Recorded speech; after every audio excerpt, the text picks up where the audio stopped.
이 말씀은 1974년 3월 9일 미국 버밍햄 하얏트 호텔에서 열린 미국 32개 도시 순회 대강연회에서 하신 강연문입니다. 2. 기독교의 새로운 장래. 이 저녁에 이와 같이 모여주신 신사숙녀 여러분, 진심으로 감사를 드립니다. 오늘 저녁 여러분과 같이 생각하려는 제목은 기독교의 새로운 장래입니다. 이런 제목을 가지고 잠깐 말씀드리겠습니다. 여러분이 다 잘 아시다시피 미국하게 되면 기독교를 중심 삼고 세계에서 제일 가는 국가인 것입니다. 오늘 말씀드릴 내용은 오늘날 우리의 신앙생활 혹은 신학을 통해 알 수 있고 배울 수 있는 내용에 관한 것이 아니라 전혀 새로운 분야의 것이기 때문에 미국 여러 국민도 듣지 않으면 안 된다고 봅니다. 그래서 여기에 본인이 나타나게 된 것입니다. 지금은 끝날이 다 되었기 때문에 역사적인 사건이라든가 사실을 확실히 밝혀놓지 않으면 안 됩니다. 본인은 하나님이 3년 동안 미국에 가서 외치라는 말씀을 듣고 1972년부터 1973년과 1974년 금년까지 미국 여러분을 찾아 방방곡곡에서 이와 같이 단위에 서게 되었습니다. 그것을 이해해 주기를 바랍니다. 여러분이나 본인이나 하나님의 뜻을 위하고 하나님의 뜻을 이루기 위한 형제의 입장에 있다는 것을 아시고 관용하는 마음을 갖고 여러분이 믿고 나오던 신앙생활에 상치된다고 해서 그것을 대번에 판단하지 말고 두고두고 기도 가운데서 혹은 명상 가운데서 탐구하여 판단해 주기를 바람하지 않습니다. 기독교는 지금까지 2000년 동안 주님을 기다리는 신앙생활을 해왔다는 것을 우리는 알고 있습니다. 그러나 지금은 끝날이 다 되었기 때문에 믿고만 있을 때가 아니라 끝날에 오시는 그 주님을 맞기 위해서 준비를 해야 합니다. 그 단계를 거치지 않으면 안 된다고 보는 것입니다. 우리가 조그마한 대회를 하나 하기 위해서도 프로그램을 짜서 그 프로그램에 틀림없는 배정에 의해서 움직여야 그 대회를 원만히 마칠 수 있습니다. 오늘날 주님이 온다는 이 사건은 역사 이래 가장 큰 사건이요 인류 역사상의 가장 중요한 사건이니 그것이 맹목적으로 막연하게 될 수 있다고는 볼 수 없습니다. 그래서 우리는 지금 그 내용이 어떻다는 것을 알지 않으면 안 될 때라고 봅니다. 여러분이 버밍햄을 향해서 기차를 타고 올 때까지는 마음 놓고 기차에 타고만 있으면 올 수 있었지만 일단 온 이후에는 여러분이 가야 할 새로운 방향과 목적이 뚜렷하지 않으면 안 되는 것입니다. 지금까지 믿고 있던 기독교 가운데에서 주님이 올 것을 준비하는 그 어떠한 단체가 있어야 된다는 것은 이론적으로 명백한 사실입니다. 주님은 틀림없이 와야만 하는 것입니다. 그러면 주님은 왜 옵니까? 하나님의 뜻을 위해서 옵니다. 그러면 하나님의 뜻이 무엇입니까? 오늘날 우리 믿는 사람들은 하나님이 구원 섭리의 뜻을 통해 섭리한다고 알고 있지만 본래 하나님의 뜻은 하나밖에 있을 수 없다는 것을 알아야 되겠습니다. 오늘날 이 구원 섭리라는 것은 본래 하나님이 계획한 창조 이상 세계에서 필요했던 것이 아닙니다. 그 뜻을 이루지 못했기 때문에 인간이 타락함으로 말미암아 하나님의 뜻을 이루지 못했기 때문에 다시 찾아 이루어 나가는 과정이 구원 섭리라는 것을 확실히 알아야 되겠습니다. 하나님은 정하신 뜻을 어길 수 없습니다. 하나님은 절대적인 분이기 때문에 그 뜻을 완성시켜야만 권위가 있고 당당한 입장에 설 수 있는 것입니다. 이것이 사실이기 때문에 타락한 인간을 본연의 목적하던 그 기준으로 완성시키지 못하면 하나님이 절대적인 하나님이 될 수 없다는 것을 우리는 알아야 되겠습니다. 그러면 인류의 조상되는 아담 해와가 타락하지 않았더라면 어떠한 세계가 되었을 것이냐? 하나님의 사랑 가운데서 보호를 받아 그들이 완성됐더라면 하나님이 아담 해와를 불러다가 축복 결혼식을 해줬을 것입니다. 그렇기 때문에 남자 여자를 지었던 것입니다. 만일 그렇게 됐다면 이 지구성에는 타락한 인류의 조상이 아니라 하나님의 사랑받는 죄 없는 완성한 참된 인류의 조상이 살았을 것입니다. 그러면 참부모가 되었을 것입니다. 그 다음에는 하나님이 진정 사랑할 수 있는 참된 신랑과 참된 신부가 이 땅 위에 탄생했을 것입니다. 그리고 또 서로가 원수되는 형제가 아니라 완전히 하나님의 뜻에 협조하는 하나님의 사랑 가운데 있는 하나님의 참다운 형제가 이 땅 위에 생겨났을 것입니다. 그러므로 말미암아 하나님을 중심 삼은 가정을 이 지구성에 형성하여 죄 없는 부모로서 죄 없는 아들, 딸을 낳아 죄 없는 씨족, 죄 없는 민족, 죄 없는 국가, 죄 없는 세계를 이루어 명실공히 이 지구성 인류는 하나님의 주관을 받고 하나님은 이 지구성의 왕이 되었을 것입니다. 그런 결론이 됩니다. 그렇게 되었다면 구주가 필요 없습니다. 종교가 필요 없으며 기도가 필요 없습니다. 구주가 필요하고 종교가 필요하고 구원이 필요한 것은 타락의 산물이라는 것을 지금까지 몰랐다는 것입니다. 구원한다는 것은 떨어졌기 때문입니다. 병이 났기 때문에 병자를 고치는 병원이 필요하고 고장이 났기 때문에 수리하는 공장이 필요한 것입니다. 종교는 무엇이냐? 수리공장과 마찬가지요. 병원과 마찬가지입니다. 그것이 다 구원입니다. 병이 났기 때문에 구원이 필요하다는 것입니다. 이런 원칙적인 기준을 오늘날 기독교는 규정해 놓지 않고 막연히 덮어놓고 믿는데 그것은 안 된다는 것입니다. 그러면 이 세상은 어떠한 세상이냐에 대해 성경을 통해서 알아봅시다. 요한복음 12장 31절에 보게 되면 이 세상 임금은 사탄 마귀다 라고 했습니다. 왜 악한 사탄 마귀가 하나님이 사랑하는 인류의 왕이 될 수 있었느냐? 그것은 인류가 타락했기 때문입니다. 그러기에 하나님과 사탄과는 원수입니다.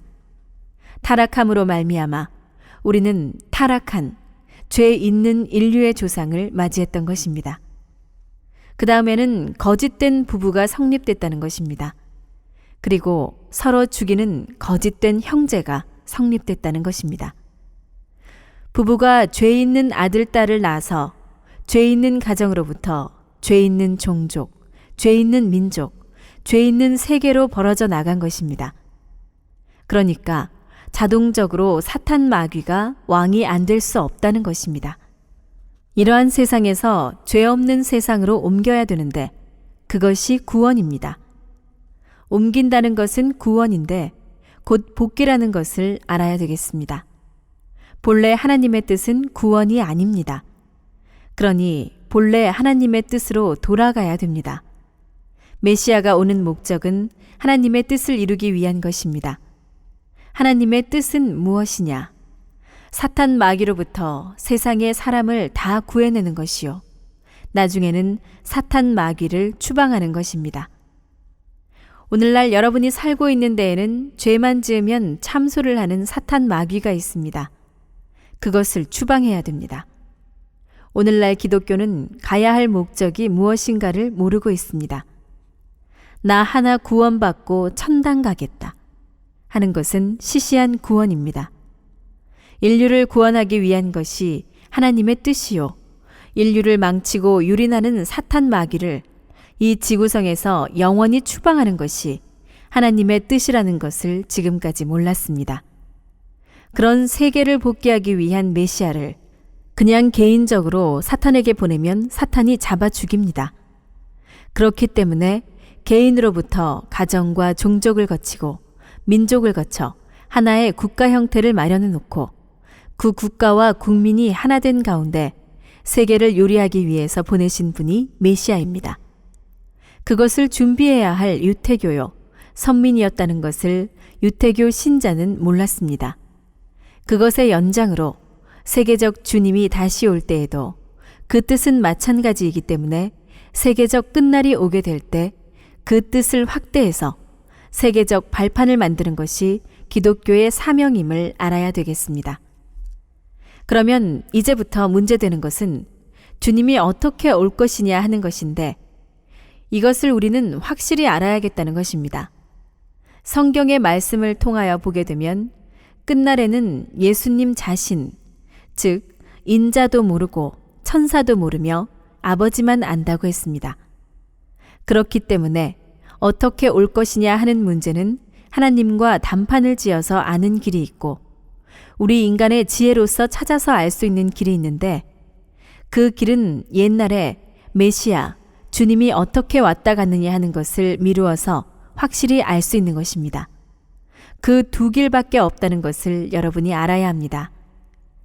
여러분이 만약에 하나님과 단판을 지어 영계에 들어가 계시를 받아 알았다고 하더라도 그것을 믿을 수 있습니까?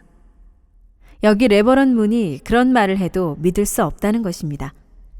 그러니까 확실한 증거 내용으로 진리적 뒷받침을 해서 제시하지 않으면 안 됩니다. 그러므로 왔던 메시아에 대하여 확실히 알므로 말미암아 미래를 추리할 수 있는 것입니다. 그것은 두말할 것이 없습니다. 오늘날 기독교에서 메시아가 오기를 바라는 것은 마치 지금부터 2000년 전에 유태교인들이 메시아를 바라던 것과 딱 마찬가지 입장입니다.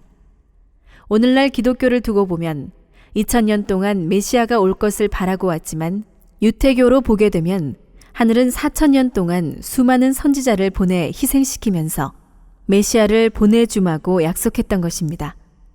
하나님께서 4000년 동안 메시아를 보내준다고 약속했으니 그 민족은 4000년간 그분이 오게 된다면 철석같이 하나 되어 하나님의 뜻을 이루려고 정성껏 믿어왔습니다.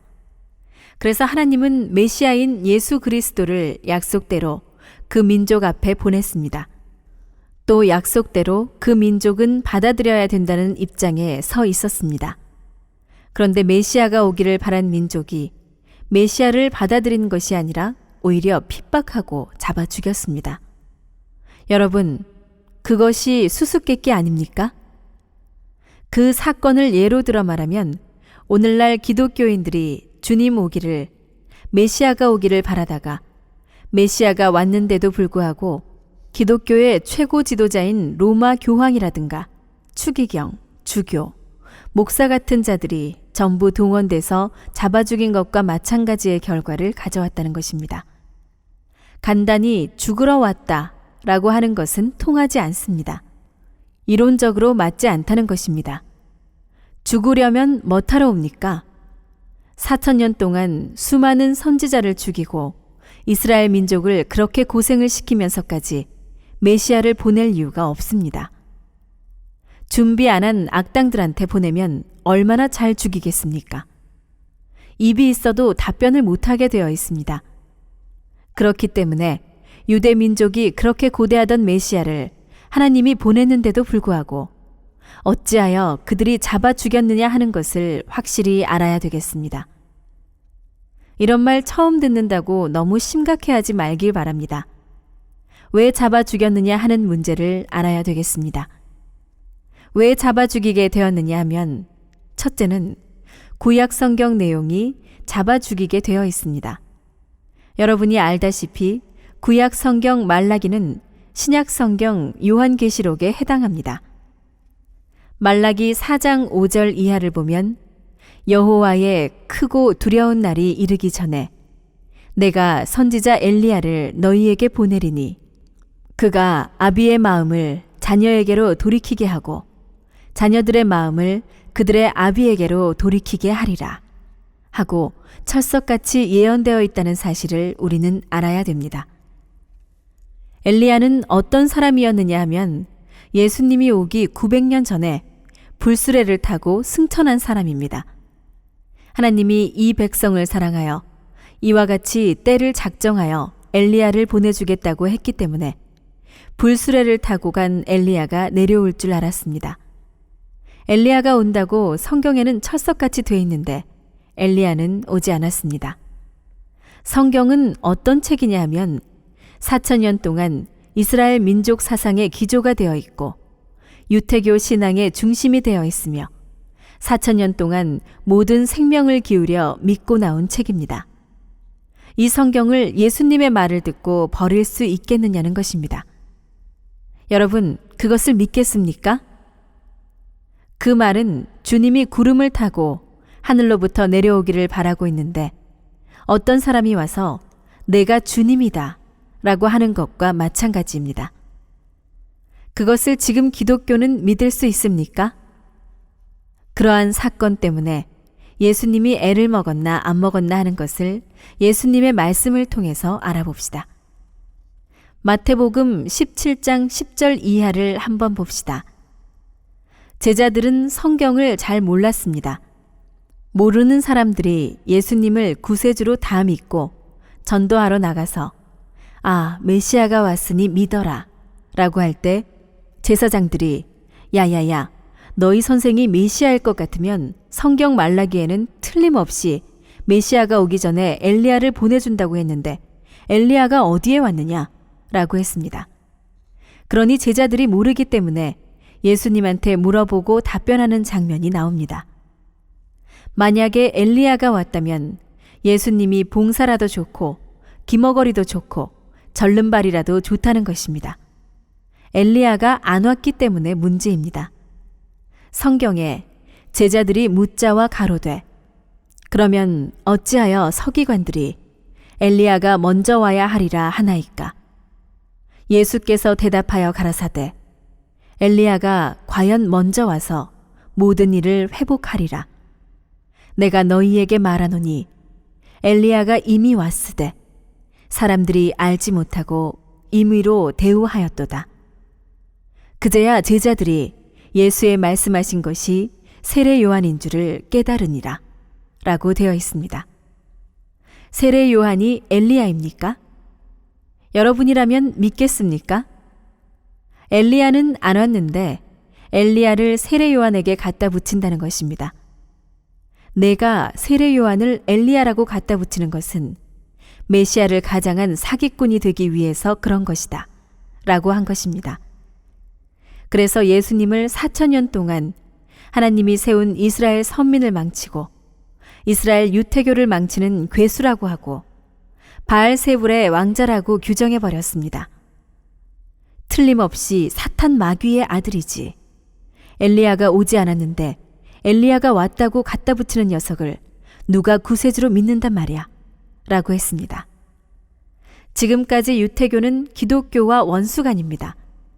여기에서 우리는 성경이 어떠한 것이냐 하는 것을 알고 넘어가지 않으면 안 됩니다. 사탄 세계에서 하나님의 뜻을 이룰 수 있는 사람이나 가정이나 국가를 만들기 위해서는 그들이 원수 국가에 보내진 정보원과 마찬가지 입장이기 때문에 하나님이 그들에게 그대로 지시했다가는 다 망하는 것입니다.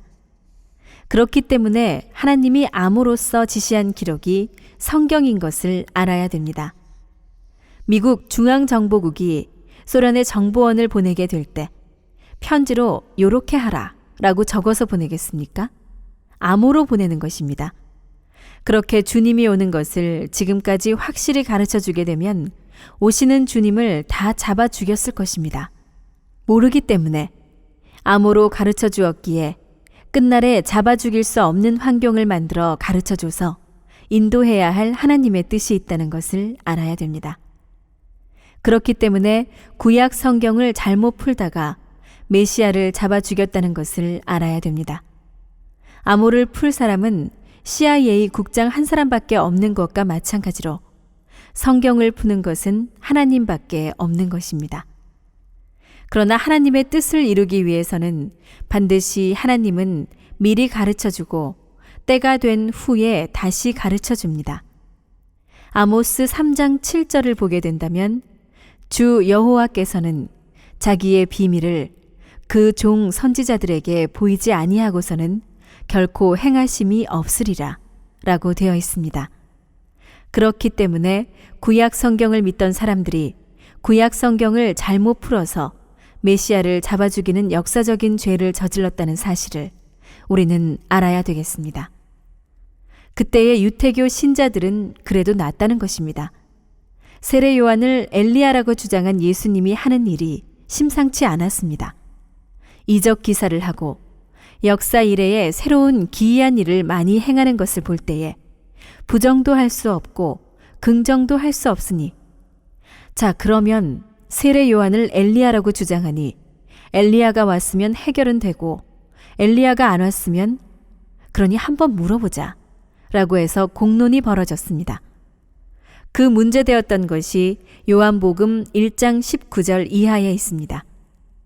세례 요한에게 당신이 오실 이입니까? 그렇지 않으면 엘리야입니까? 그 다음에는 선지자 중에 한 사람입니까? 라고 할 때 전부 부정했습니다. 엘리야가 아니더라도 세례 요한이 선지자 중에 한 사람이라는 것을 강조했어야 되는 것입니다. 그런데 다 부정해버렸습니다. 그것은 왜 그랬겠느냐? 당당코 자기가 선지자인 줄 이스라엘 사람들이 믿고 있는데도 불구하고 왜 부정했느냐? 이미 사태가 불리해졌다는 것입니다. 나라에서 몰리는 예수님이요, 교회에서 몰리는 예수님이 되어 있으므로 예수님이 말하는 것이 뻔하니 이스라엘의 유태교 사람, 바리새 교인이 공론을 해서 잡아 죽이려고 하는 그런 실정을 보게 될 때 야단났다는 것입니다. 인간적 입장에서 하늘을 대변하지 못하고 세례 요한은 자기가 선지자 중에 한 사람도 아니라고 부인해 버렸습니다. 그러니 사람들이 예수의 말을 믿겠습니까? 세례 요한의 말을 믿겠습니까? 미국으로 말하게 될 때 빌리 그레이엄 목사를 놓고 어떠한 젊은 사람이 나와서 빌리 그레이엄이 엘리야이고 내가 예수다 라고 하면 그것을 믿겠습니까? 역사는 이렇게 엇갈리는 가운데 하나님이 4,000년 동안 준비해온 예수 그리스도를 유대민족 앞에 믿고 소망을 두고 보냈는데도 불구하고 유대민족이 무지하여 불신하고 잡아 죽였다는 사실을 부정할 수 없습니다. 그것이 사실인가 아닌가 신약의 사도들을 통해서 우리 한번 알아봅시다. 그때 유태교인들이라든가 이스라엘 민족이 예수님을 잡아 죽이는 데에 제일 선동자요, 대표자로 나선 사람이 누구냐 하면 사도 바울이었습니다.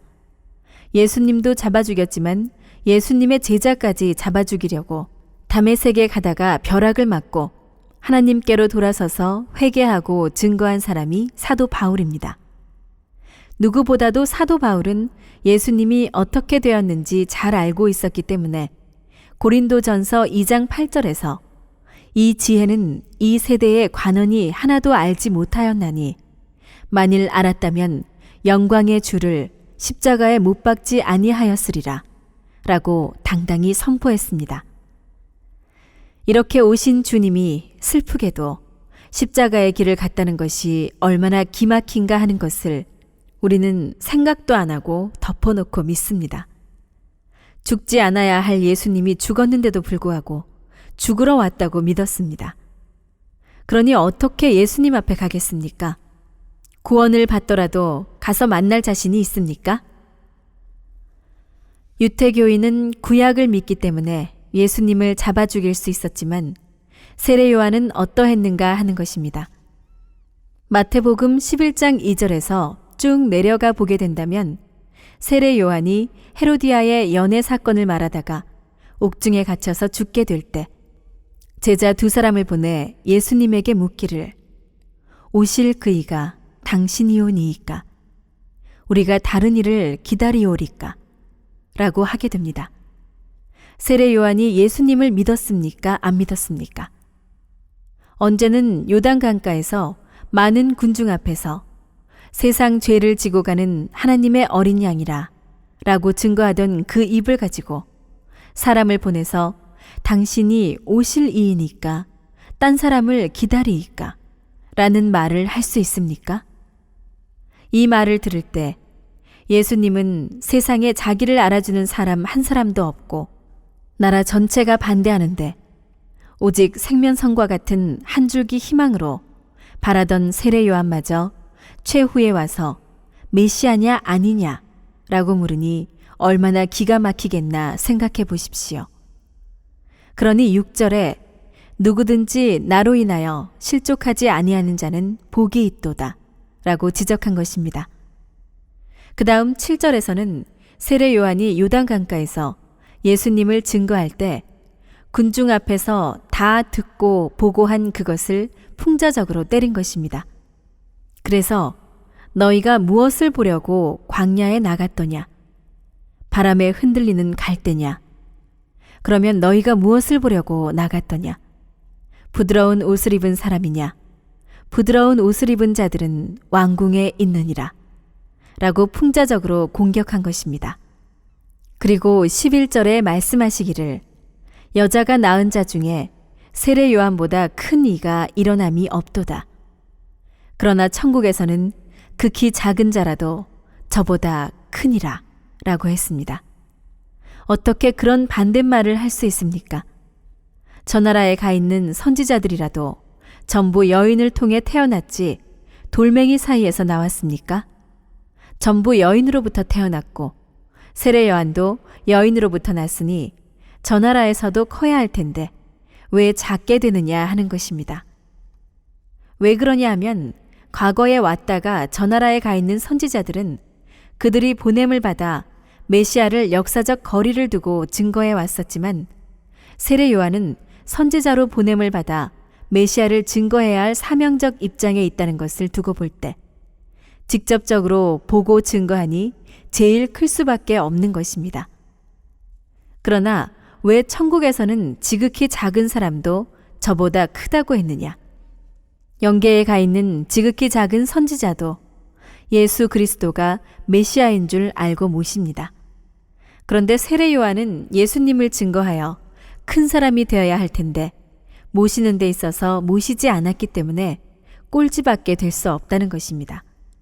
이런 내용으로 말씀했다는 것을 알아야 됩니다. 사실이 그런지 12절을 봅시다. 세례 요한의 때부터 지금까지 천국은 침노를 당하나니 침노하는 자는 빼앗느니라 라고 예수님과 세례 요한 사이에 천국을 빼앗는 쟁탈전이 벌어질 수 있다는 것을 말하고 있습니다. 이것은 세례 요한이 자기의 사명을 두고 힘쓰지 못했다는 것을 말하는 것입니다. 만일 세례 요한이 힘썼다면 어떻게 되느냐 하는 것을 이제 우리가 알아야 됩니다. 그랬으면 세례 요한이 예수님의 수제자가 되었을 것입니다. 만일 세례 요한이 수제자가 되었다면 세례 요한의 제자들이 12제자에 들 것이고 세례 요한을 따르는 무리가 70문도, 120문도가 되고 전체 유대 나라의 충신들이 예수님 일당에 가입할 것이 아니냐는 것입니다. 세례 요한을 예수님을 반대하라고 보낸 것입니까? 그러면 세례 요한이 얼마나 위대한 사람인가 알아봅시다. 얼마나 하나님이 공인해서 보낸 특별한 사람인가 예수님의 말씀을 통해서 알아봅시다. 13절에 모든 선지자와 율법에 예언한 것이 요한까지니 하고 구약 성경을 완성시키는 결실적 존재로 왔다고 예수님은 선포했습니다. 세례 요한이 예수님과 하나 되면 유태교의 성경, 구약 성경을 믿던 사람들은 다 따라가서 하나 되게 돼 있습니다. 그랬으면 누가 예수님을 잡아 죽이겠습니까? 하나님의 왕자인 메시아라는 분은 닦아놓은 기반을 활용하기 위해 왔지 못난 어부들이나 창녀나 세리들을 데려다 먹이며 그들의 주인이 되고 스승이 되기 위해서 왔습니까? 그리고 예수님을 따랐나 못 따랐나를 한 번 더 확실히 알아봅시다.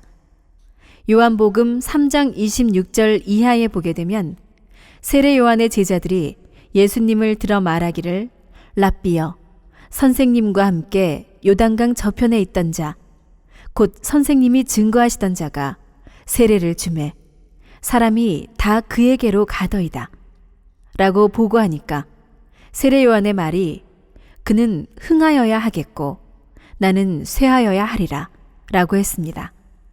이것을 기독교에서는 세례 요한은 훌륭한 선지자이니까 예수님을 그렇게 높이고 자기는 망한다고 했다 라고 풀이하고 있습니다.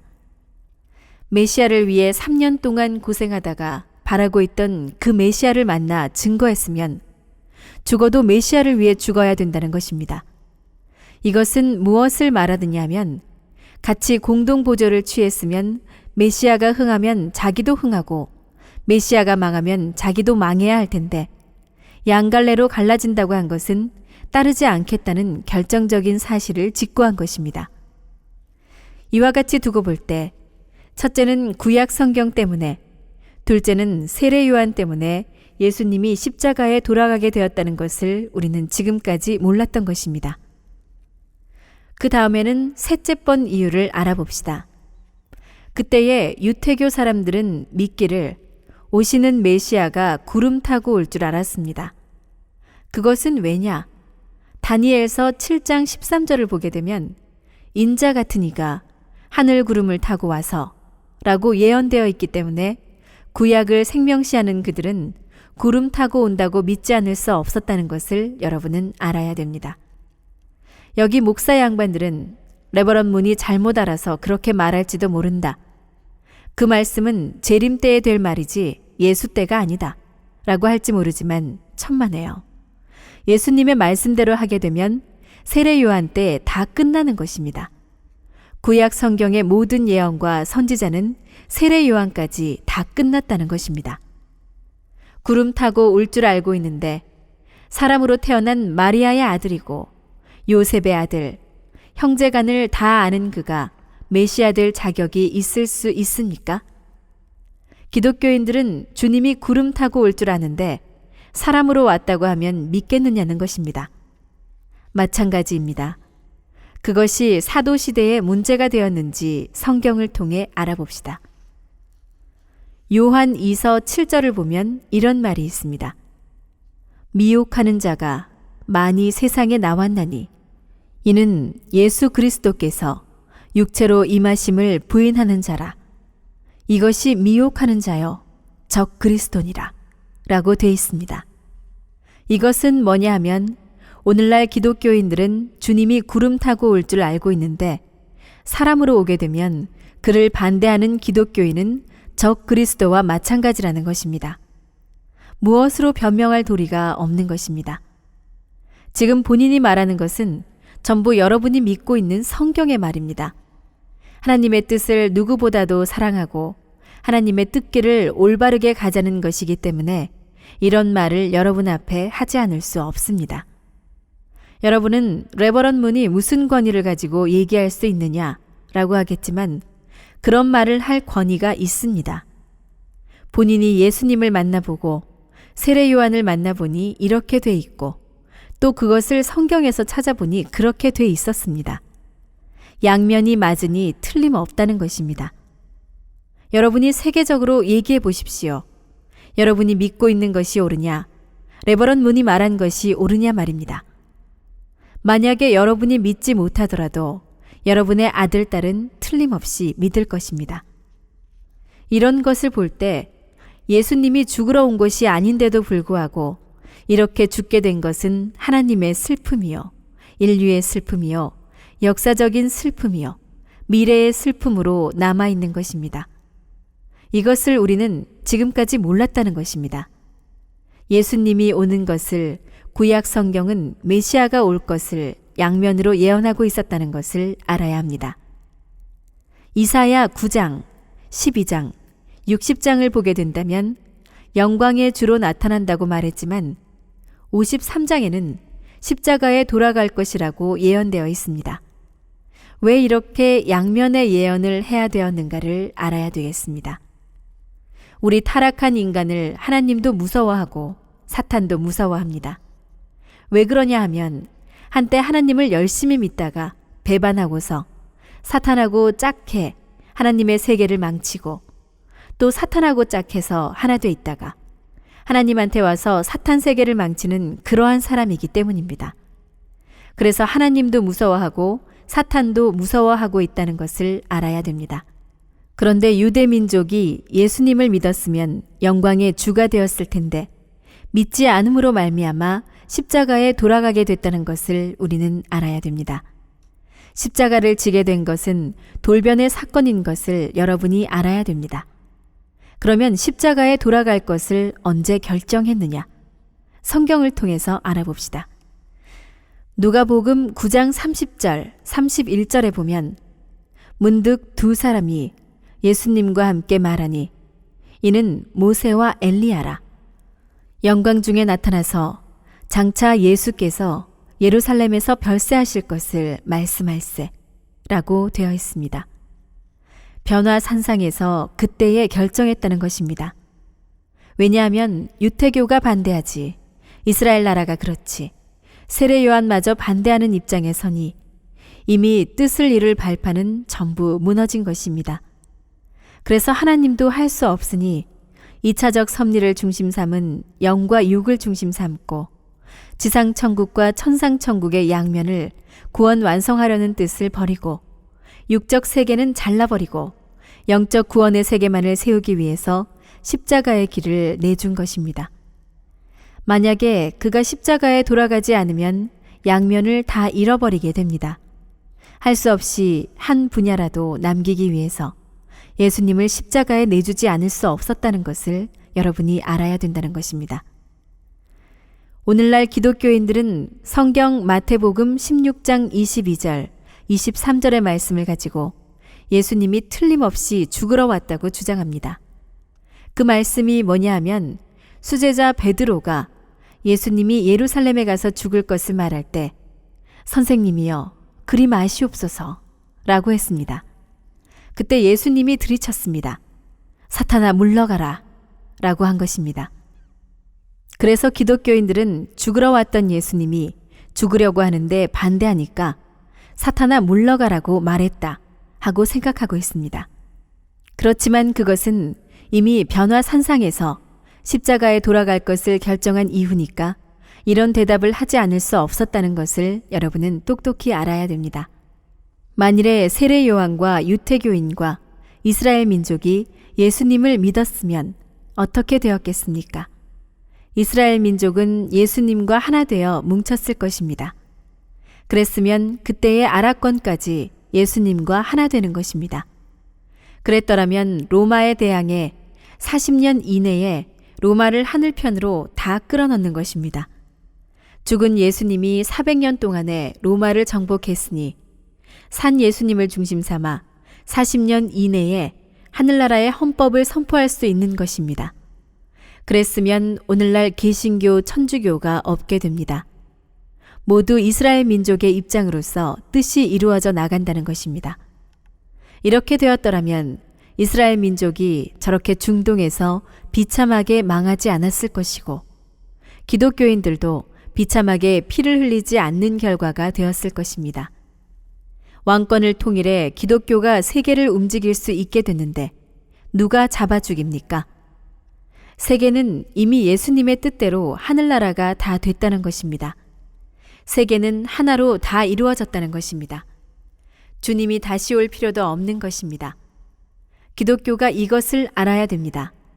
그렇기 때문에 예수님이 십자가에 돌아간 그 자리는 하나님과 예수님이 모든 것을 잃어버린 자리라는 것을 우리는 알아야 됩니다. 십자가는 하나님의 승리가 아니라 사탄 마귀의 승리입니다. 하나님의 아들을 못 박은 자리입니다. 십자가에서 이스라엘 나라를 잃어버리고 유태교인들을 잃어버린 것이요. 세계의 역사적인 일정을 잃어버린 것이요. 사도들을 다 잃어버린 것이요. 나중에는 오른편 강도까지도 죽어 없어진 것입니다. 거기에는 기독교가 없고 기독교의 출발도 없습니다. 다 잃어버렸습니다. 기독교는 어디서부터냐? 예수님 부활 후 40일 후에 기독교가 출발했습니다.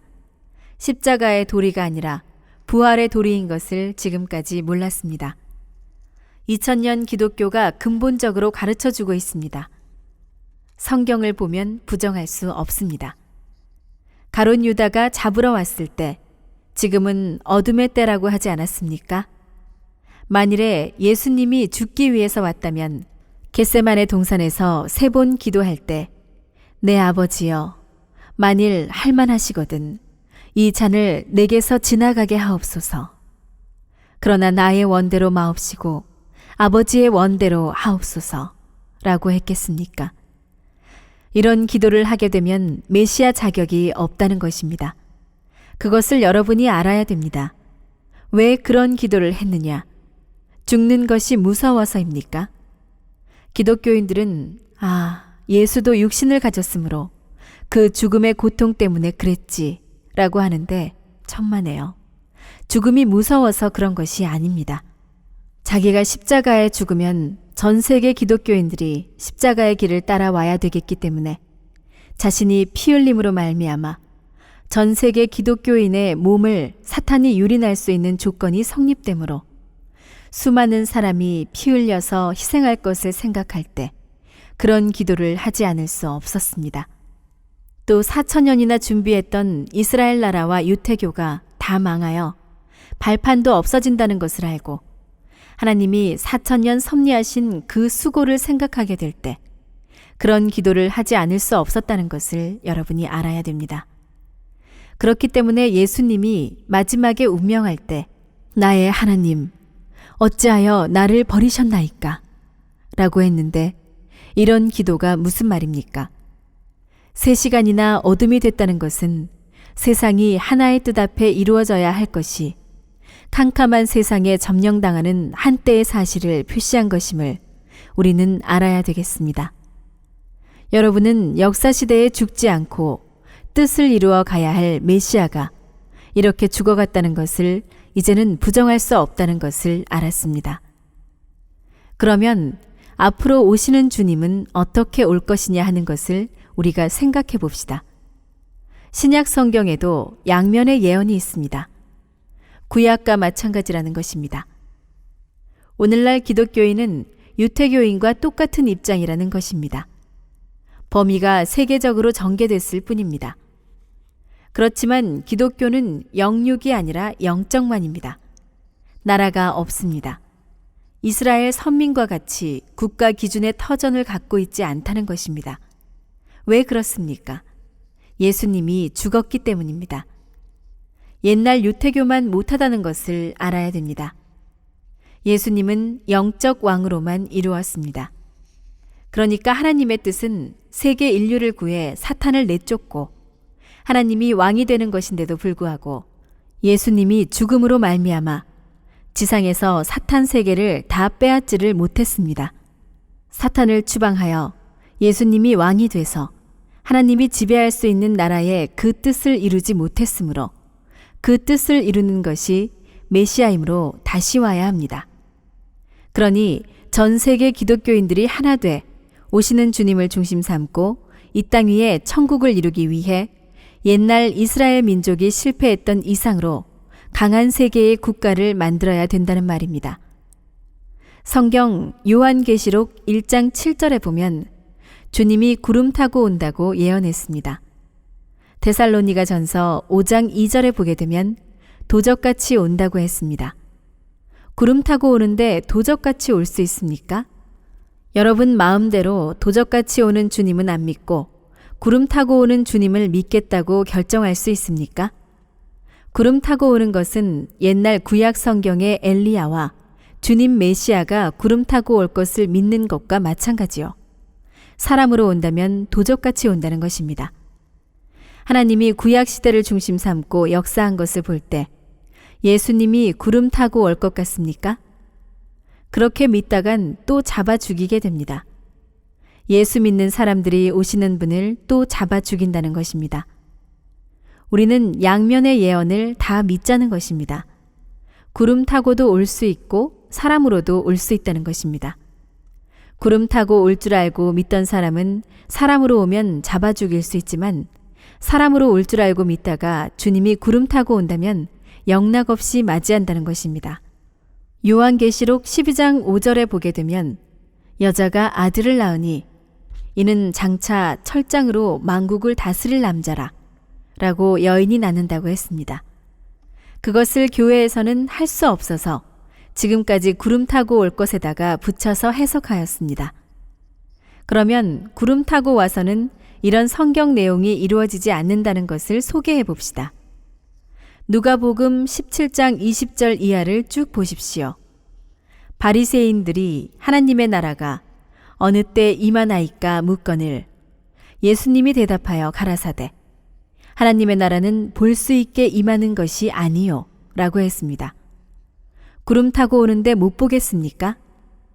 또 22절에 때가 이르리니 너희가 인자의 날 하루를 보고자 하되 보지 못하리라 라고 했습니다. 구름 타고 오는데 못 보겠습니까? 25절에 보면 그러나 그가 먼저 많은 고난을 받으며 이 세대에게 버림받아야 할지니라. 노아의 때에 된 것과 같이 인자의 때에도 그러하리라 라고 되어 있는데 구름 타고 오는 주님이 고난을 받겠습니까? 노아의 때와 같이 그렇게 처참하겠습니까? 만일에 사람으로 온다면 이렇게 되는 것입니다. 사람으로 오면 틀림없이 이렇게 될 것입니다. 전 세계의 기독교인들이 주님은 구름을 타고 올 줄 알고 있는데 사람으로 온다면 교황이나 추기경이니 전체 세력 기반을 가진 사람들이 기독교를 망치고 하나님의 뜻을 망치는 이단을 잡아주기라고 할 것이 아니냐는 것입니다. 여러분, 안 그렇겠습니까? 성경 말씀이 이렇게 돼 있습니다. 역사적인 사실로 보아 당연하게 그런 결론을 지어야 될 이런 입장에서 보게 될 때 이렇게 하나님이 살아있다는 것을 여기서 찾을 수 있고 하나님의 뜻은 계획적이요 공식적이라는 것을 우리는 찾을 수 있는 것입니다. 이 미스터 문이 여기에 나타나서 이런 것을 열심히 가르쳐 주기 때문에 망정이지 만일 가르쳐 주는 사람이 없으면 또 잡아 죽입니다. 또 잡아 죽이지 별 수 있느냐 말입니다. 때가 됐다는 것입니다. 레버런 문이 이런 말을 안 한다면 여러분이 안 그런다고 보장할 수 있습니까? 그 다음에 또 누가복음 18장 8절에 보면 인자가 올 때에 세상에서 믿음을 보겠느냐라는 말이 있는데 그것은 믿는 사람이 아니라 신앙이 없는 사람의 말입니다. 구름 타고 오는데 믿음을 못 보겠습니까? 유태교인과 마찬가지가 됩니다. 구름 타고 오고 엘리야가 먼저 올 줄 알았는데 사람으로 왔다면 믿을 사람 하나나 있겠습니까? 예수님의 사도 가운데 서기관이 있습니까? 제사장이 있습니까? 한 사람이라도 믿음을 가진 사람을 봤습니까? 이런 것들을 놓고 볼 때 구름을 타고 와서는 이런 말이 이루어지지 않는다는 것이 성경의 말이라는 것입니다. 하나님의 뜻이 무엇이겠습니까? 기독교 교파의 하나님이 되고 싶겠습니까? 인류의 하나님이 되고 싶겠습니까? 하나님의 뜻은 세계적인 인류의 하나님이 되려고 하는 것입니다. 구주가 온 것은 기독교만을 구하기 위해서가 아닙니다. 세계를 구해주기 위해서 왔다는 것을 알아야 됩니다. 여러분이 잘 아는 요한복음 3장 16절을 보면 하나님이 세상을 이처럼 사랑하사 독생자를 주셨으니 이는 저를 믿는 자마다 멸망치 않고 영생을 얻게 하려 하심이니라 라고 했지 한 교파를 사랑하거나 한 개인을 사랑한다고 했습니까? 세상을 사랑한다고 했습니다.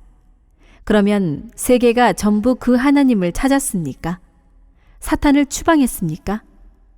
땅에서 잃었으니 땅에 와서 찾아야 되는 것입니다.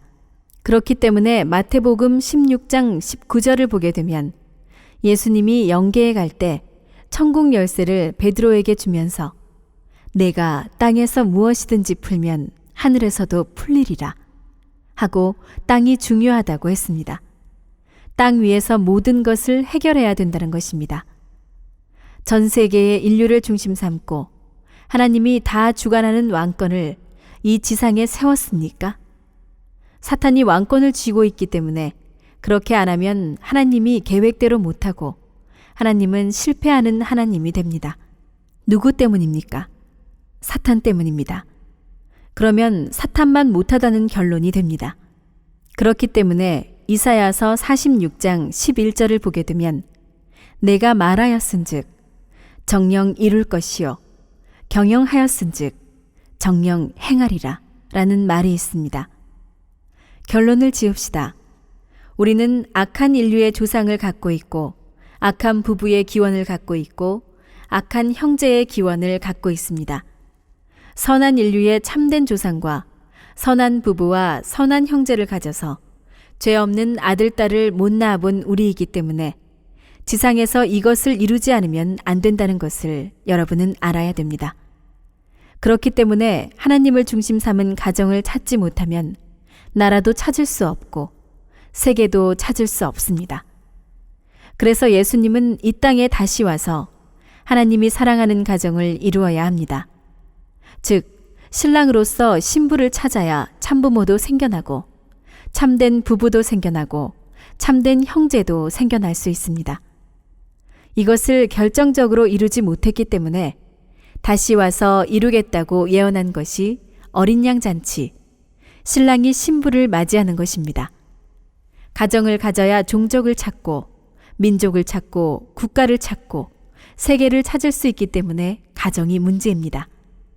그것을 남겨 신랑 신부로 오게 되는 것이 어린 양 잔치라는 것을 여러분이 알아야 되겠습니다. 신랑 신부가 만나야 되는 것을 알아야 됩니다. 하나님이 타락이 없었을 때 이루었어야 할 알파의 뜻을 한 바퀴 돌아와 악한 세상을 제거해버리고 오메가로 갖다 맞춘다는 것입니다. 첫 번째 아담이 실패한 것을 두 번째 아담인 예수님이 와서 복귀해야 되는데 그것을 못했기 때문에 3차 만에 와서 이루어야 된다는 것입니다. 성경 고린도전서 15장 45절에 예수님을 두 번째 아담이라고 한 말은 그래서 나온 것입니다. 구름을 타고 와서 다 이루지 못하니 사람으로 와야 된다는 것을 여러분이 알아야 됩니다. 그래서 인류의 참된 조상과 참된 부부와 새로운 기독교를 중심 삼고 세계의 왕권을 만들어 하늘나라를 이루어야 할 것이 오시는 주님을 맞이하는 기독교의 사명이라는 것을 여러분이 알아야 됩니다. 이제 그런 때가 우리 목전에 다가온 것을 알고 여러분이 기도하는 가운데서 그러한 자리에 동참할 수 있기를 바랍니다. 여러분 앞에 오늘 저녁에 말씀드린 것을 고맙게 생각하고 여러분이 속단하지 말고 하나님 앞에 기도함으로써 해결하기를 부탁하면서 말씀을 끝내려고 합니다. 감사합니다.